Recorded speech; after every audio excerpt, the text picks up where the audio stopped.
یہ آپ کی غلامانہ ذہنیت ہے، آپ غداری کے مرتکب ہیں یا نہیں ہے؟ ایک فیصلہ ہونا ہے کل، بیکاری ہے کہ نہیں کہا ہے کہ نہیں کہا ہے، بیکاری بھی اور غدار بھی۔ پہلی بات یہ ہے کہ الحمدللہ یہ ہماری حکومت تھی جس نے امریکہ کے 5 فون کالوں کے مقابلے میں پاکستان کو نیوکلیر پاور بنایا۔ ہم شہباز شریف نے یہ بھی کام بکاری ہیں۔ اچھا دیکھیے، وہ انہوں نے ایک اور بات کی جس کو یہ ٹویسٹ کر رہے ہیں، انہوں نے کہا کہ اگر پاکستان نے خود مختار ہونا ہے تو ہمیں معیشت کو مضبوط کرنا ہے۔ ندیم، پاکستان کے 4 اکنامک سٹیک ہولڈرز ہیں، چین ہے، یورپین یونین ہے، امریکہ ہے اور خلیجی ممالک ہیں۔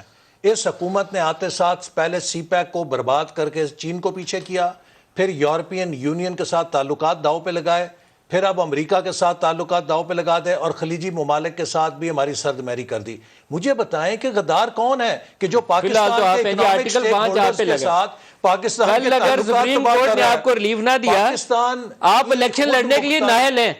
آپ کو آپ کا مخالف امیدوار کہے گا آپ پہ آرٹیکل 5 لگا ہوا ہے، آپ غدار ہیں، آپ غدار ہیں، الیکشن سے بھاگ رہے ہیں، الیکشن سے بھاگ رہے ہیں، ویری سیریس میٹر، الیکشن سے بھاگ رہے ہیں ان کا مخالف فریق ہے تو عوام کے الیکشن پاس جائیں، بھائی آپ تو ان کو ٹماٹر انڈے پڑے ان کو۔ آپ تو کہتے تھے کہ 5 سال سے ایک دن کم نہیں آئے گا۔ ان کی مثال ایسے ہے کہ وہ ایک لطیفہ ہے، سن لیں، لطیفہ ہے کہ ایک مراسی کو نا وہ پھانسی ہو گئی، اس نے پھانسی سے 2 دن پہلے خودکشی کر لی، تو اس کے گھر والوں نے مٹھائی بانٹی کہ جی وہ پھانسی ہوئی سی تو اسی پھانسی تو بچ گئے ہیں۔ یہ آخر میں انہوں نے یہی کہنا ہے سر، آپ کا مخالف فریق آرٹیکل 5 لگنے کے بعد آپ کو الیکشن لڑنے دے گا؟